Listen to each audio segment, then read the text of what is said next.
Okay, so we're back here again today. This has actually been a while in the works here. I've had this for probably 2 or 3 weeks now. Surprisingly, I haven't actually unboxed it yet. So it's the Y6B, and this is actually the third Y6B that I've had. I originally had a Precision Craft Models version of it, which is another variant of Broadway. Got rid of that because the paint scheme didn't seem to look right on those. They didn't have the boiler silver.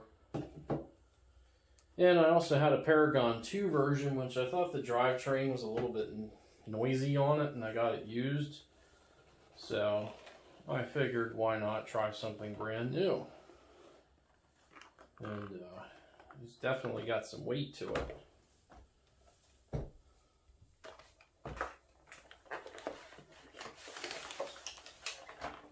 Y6B is one of my favorites, for sure. And it's not a very visually stimulating locomotive. It's kind of a brute. But its reputation was that of being one of the highest, actually it was the highest traction of any steam locomotive.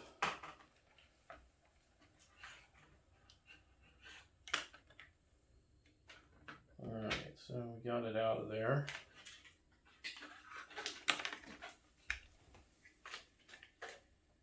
And by highest traction, I mean it was rated at the highest tractive force, which is a little bit different than horsepower or pure weight. Okay. So this is an all die-cast engine. So we're going to take a nice close look at it here.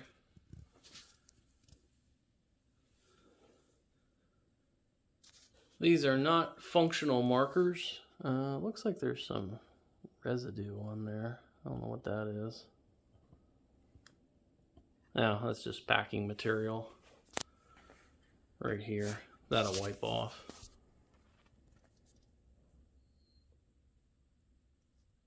All that cool piping and drivers.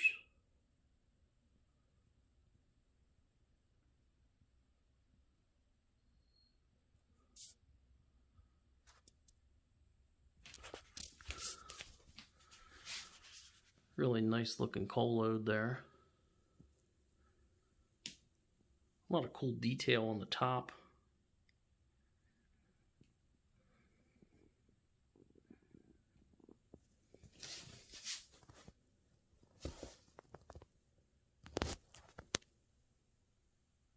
Nice and clear.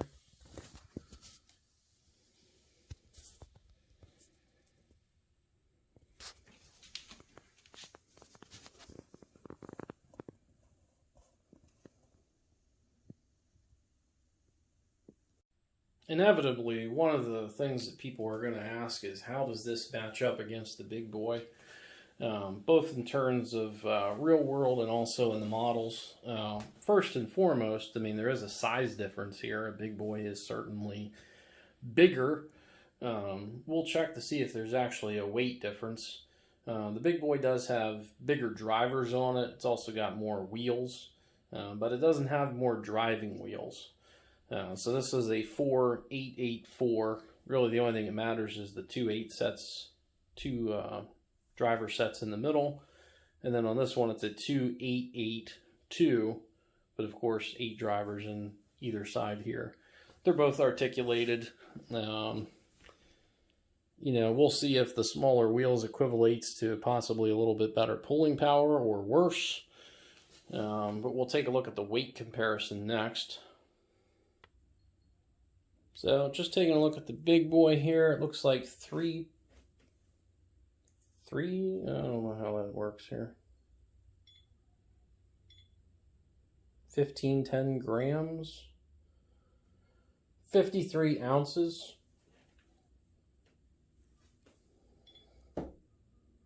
Looks like 3 pounds, 5.2 ounce.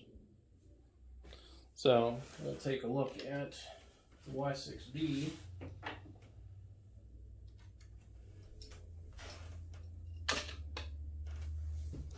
considerably lighter. Actually, about 1.5 pounds lighter. Looks like 2 pounds 11 ounces. No, I guess that's actually not quite a pound lighter. It's my first time using this thing. 1218 grams. I think the other one was what, 1500 and something? So I believe that's closer to about 3/4 of a pound difference, because there's 480 grams in a pound. 42 ounces total. So yeah, about 11 ounces difference. And that is, there's 16 ounces in a pound, so almost 3/4 of a pound difference.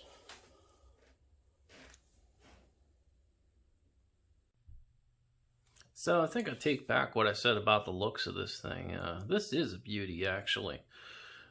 Just taking a look at it close up, I'm really starting to like it again. And I mean, functionally, this is not really any different than the Paragon 2, except that the chip in the back is a little bit different, and then it has a signal that it puts out for the rolling thunder system that you can get from BLI. Other than that, not really any different than a Paragon 2 model. I don't expect that the sound set's going to be any different. So we'll go ahead and fire it up here and see what it sounds like.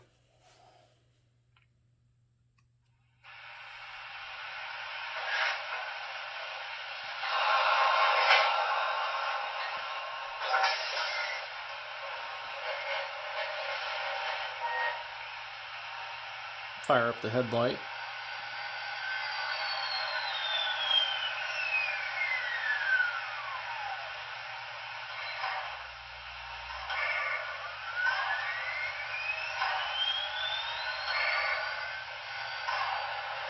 There we go. I think it would be really cool if it had the marker lights light up. That would be a really nice effect. I wish they would have done that. I think it would really make the engine as far as the front end goes. Now, it is pretty loud out of the box.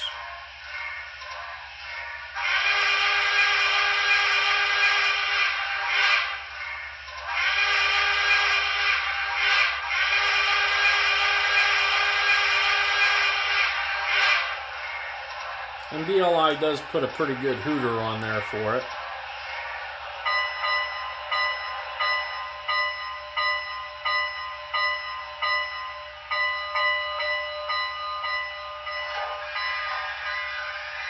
Very loud and clear sounds.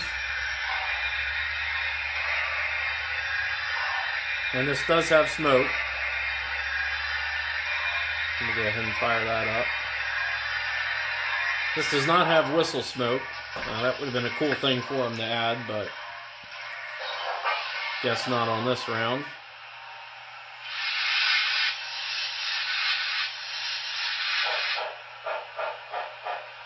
And that's pretty fast for speed step 1, I think.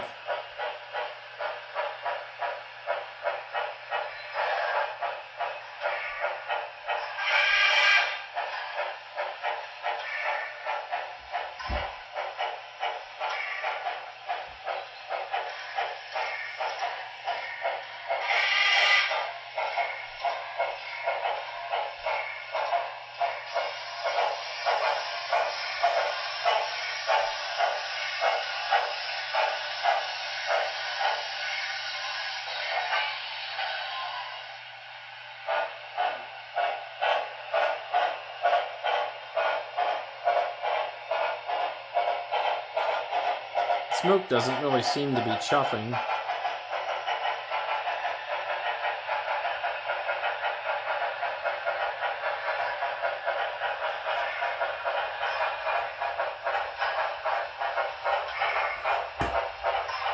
Sometimes what you gotta do when it isn't chuffing is just to take a quick, just basically just blow down the stack there, and it starts usually working. We'll try it.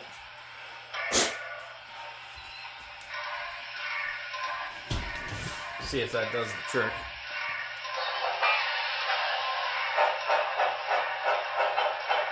No, not really.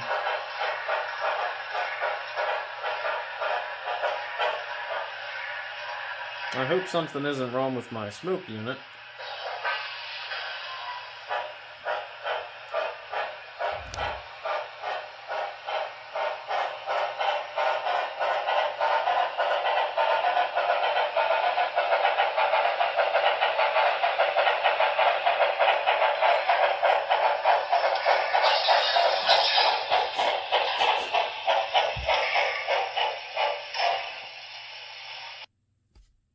would seem that I have a problem with my smoke unit, as it is just not...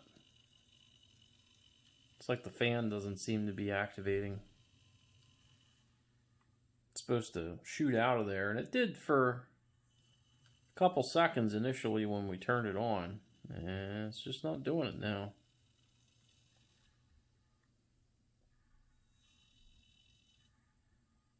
Well, we'll go ahead and turn that off. And you turn off the smoke with F7. Let's go ahead and cut that off there.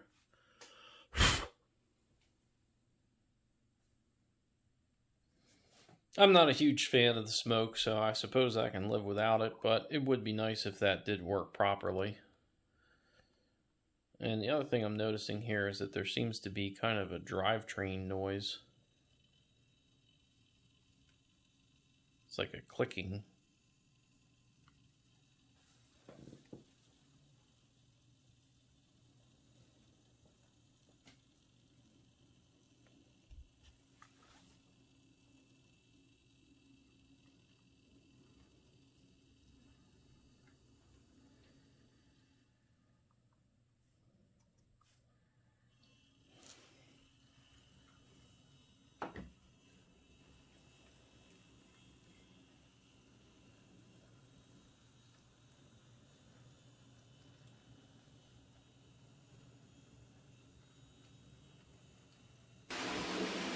I went ahead and wound it up to full throttle here and have the sound off, and you can see how loud it is at full speed.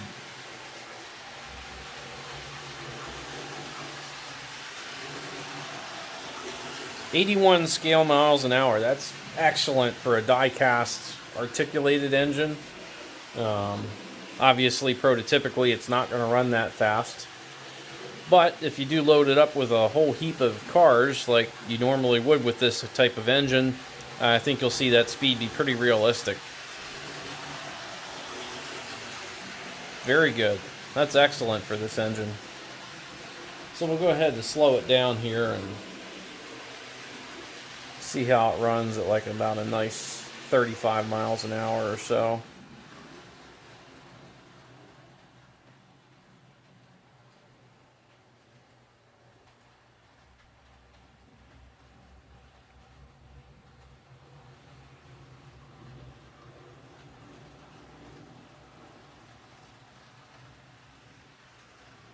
Pretty quiet.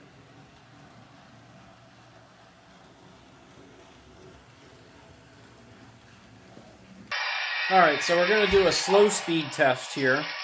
And I did mess around a little bit with CV2. It seemed like it was a little bit fast out of the box, but at a very low speed.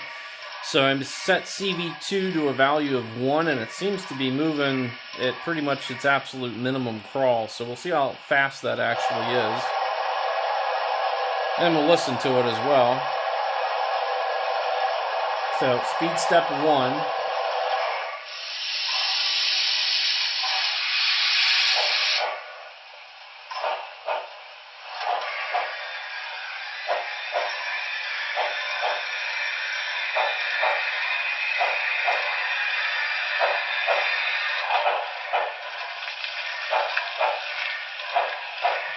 One and a half miles an hour, not bad.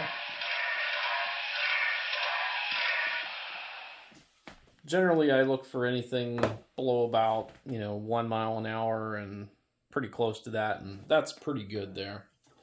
And another thing I'm noticing about these steam sounds is it doesn't necessarily sound like it's a different recording, but it does sound a lot clearer. On previous versions of this engine, it just sounded very robotic. This does sound a lot better. So I'm wondering if this is maybe a little bit closer to Paragon 4, perhaps, than what the original version of this that was Paragon 3 or Paragon 2. It does sound really good. I would have to say this is probably one of the best out-of-the-box sounding articulateds that I've ever had from Broadway as far as the clarity of the sound, especially when it takes off and you're hearing that steam kind of shoot out there from the cylinder cocks. It sounds really good. It's not quite as nice as TCS, which sounds like a water faucet running, but it's pretty good. So we're going to jump right into it next. See how this does actually up against the big boy here in a little tug of war. Alright, so this is what you want to see. I know it is. This is actually something I've been wondering about for a very, very long time. Probably since the Broadway big boy first came out. Wanted to see how it does against the Y6B, which is a legendary puller. There's lots and lots of stories about what those could do pretty much ever since the Precision Craft days when it first came out. So we're going to match them up head to head here, and all things being equal, they are pretty well matched. Both of them do have traction tires on the drivers, so no real unfair advantage to one or the other there. The big boy certainly comes in with a little bit more of a weight advantage. I don't know that the bigger wheels are going to make much of a difference versus the Y6B has a little bit smaller wheels. I expect the big boy is going to win this, just sheerly based on the weight differential between the two. But we'll see how it goes.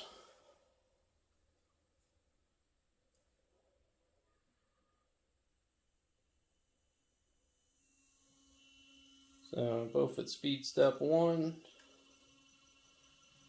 It's a little bit of spinning here on both. We'll bump them up to speed step 5. Actually holding pretty even.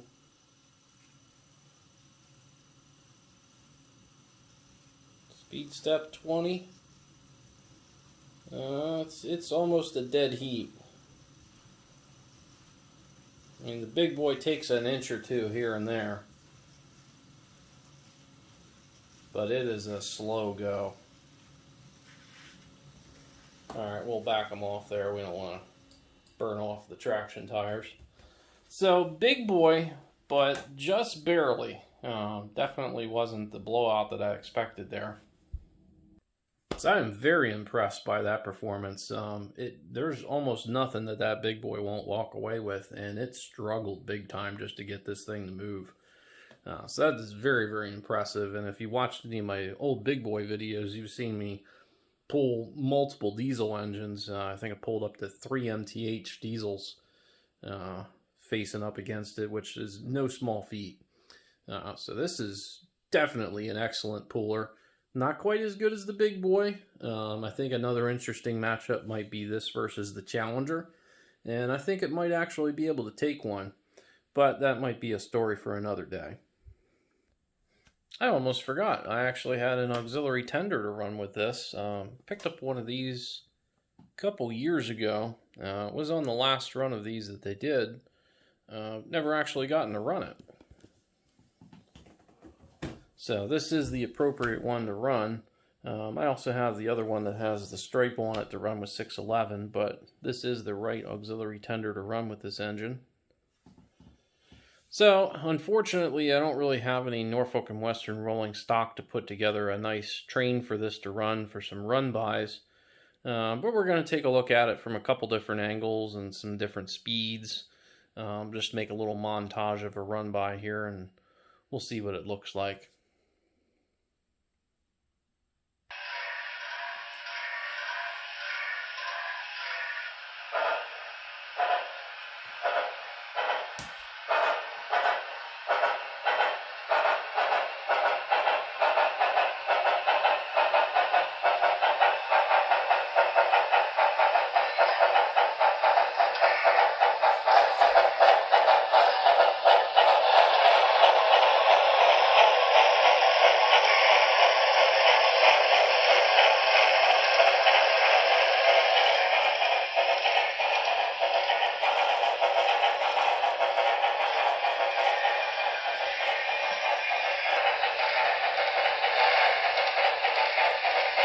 Got that smoke working.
Well, now it's not working again.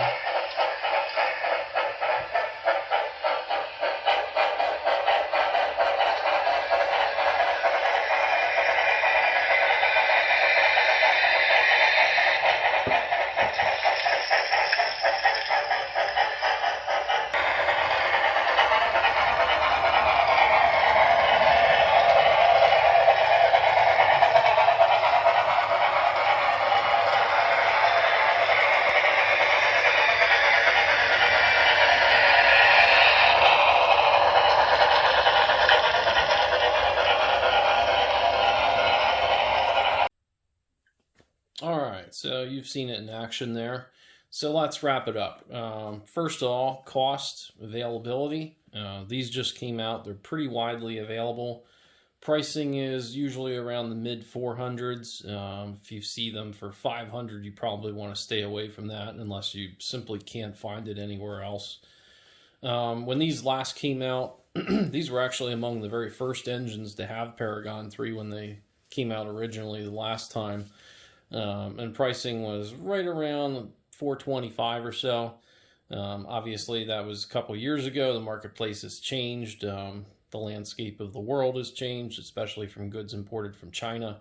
So it's only natural that the price is going to be a little bit more now than what it was before. Price is not bad for really what you get. Actually, some of the Class A's that just came out are a plastic engine, and I don't think they're as nice as this, and they're nearly the same price. So, I mean, if you had to make a choice between the Class A and this is simply going to be better performance. I'm a big Class A fan as well from Norfolk and Western, especially with 1218.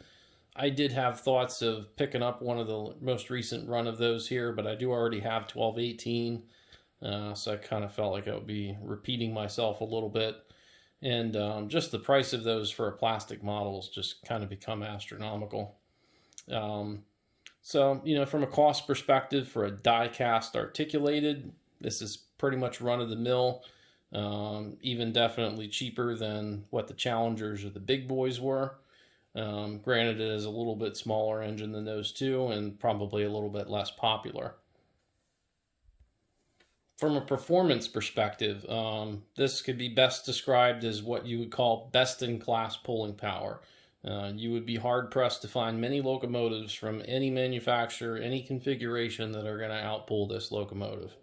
Aside from this big boy here, and maybe some other big boys that have been produced, or perhaps, you know, other brass locomotives that are out there, there's really not many that are going to outpull this Y6B. Even within Broadway Limited, I don't care what company it is, you're just not going to find very many that are going to outpull this engine.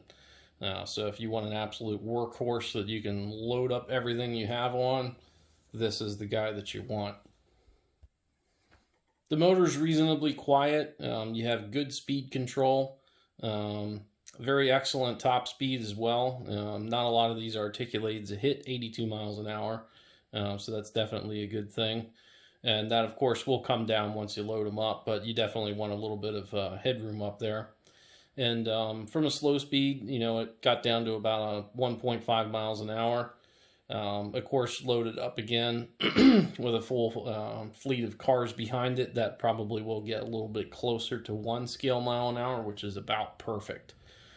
So we really can't ask too much more of the motor. The drivetrain could certainly be a little bit more quiet. The sound actually impressed me, even though it's not really different recordings than what we're used to on most Broadway locomotives. It did sound better. And as I said earlier in the video, I think this is the best sounding Broadway steam locomotive, especially within the articulateds that I've heard so far. I hope they do even better on Paragon 4. But for Paragon 3, this has been a nice progression from when they first came out. Certainly an improvement over Paragon 2.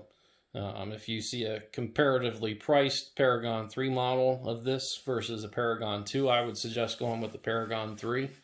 I think you're going to be happy with the way that it sounds, but there is also 2 runs of this engine in Paragon 3. So with this most recent release, it comes in a box where it's already assembled. The earlier run, the tender was separated from the locomotive, and it kind of comes in a more rectangular box. or almost more square. That will have the sound that doesn't sound quite as good as this. Also, this does accept the Go pack. I don't really feel that that's necessary on this engine. I didn't experience any electrical problems whatsoever. Generally, on a big articulated engine, you have a pretty big electrical footprint. There's a lot more wheels than what you would have on a diesel. So that's usually something that you're not going to need. I have no intentions of putting that into this engine. I don't think it's going to need it. Lastly, the smoke feature. I think that there's definitely some issue with this model that I received. It has worked sometimes and sometimes it doesn't. Not really sure what's going on there. I don't really intend on using that feature a whole lot, so it's probably not something I'm going to tear the boiler apart and try to figure out what's going on there. I'm sure if I took it apart and took out the smoke unit, I could probably get it swapped out from Broadway. But again, this is a brand new model. I'm just going to enjoy it the way it is. I don't particularly enjoy the smoke on this as much as what I would on something like the Big Boy or the Challenger, which has the whistle smoke. I do really love that whistle smoke feature. I wish that they would have adapted that to this Y6B. And of course also those front marker lights. That's kind of a big miss there. It's something they have on some other models, and it really does make the model look a lot better. But all things considered, I'm extremely happy with this model. I definitely think it was the right choice to get rid of my Paragon 2 model and upgrade to this one. I'm glad that I did. And so these are out right now, and I'm sure that once they're gone, the price of them is going to go back up again. So if you can financially afford to do it right now, it's a very good time to get one. These are pretty widely available everywhere.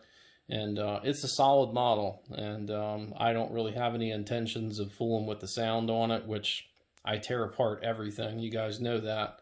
But I'm just going to leave this one as is. I think it's pretty good. So that's about it for this video, and I'm happy that it was able to be a positive one, and we didn't have anything too negative going on there. I really didn't want to have another bad experience. It's nice to have a good experience every now and then. So that's it for this one. Not sure what else is in the pipeline next. Possibly a refurbishing of another Broadway model. The shark nose is here. I'll get into that on another video, but that's it for this one.